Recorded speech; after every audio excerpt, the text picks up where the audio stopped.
India England அணிகளுக்கு இடையே 5 போட்டிகள் கொண்ட டெஸ்ட் தொடர் நடைபெற்று வருது.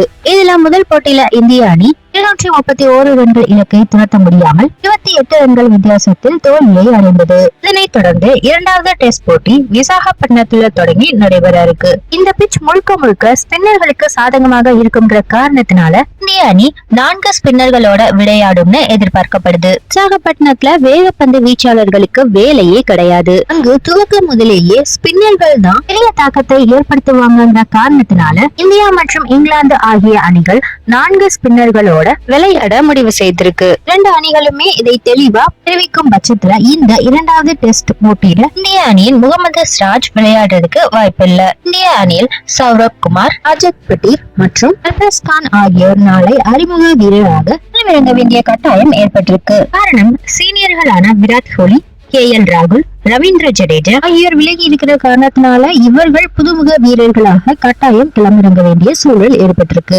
இளம் வீரர்களை முன்கூட்டியே அவ்வப்போது விளையாட வைக்காத காரணத்தினாலதான் ஒரு போட்டியில 3 அறிமுக வீரர்கள் வரை விளையாடும் நெருக்கடியும் ஏற்பட்டிருக்கு.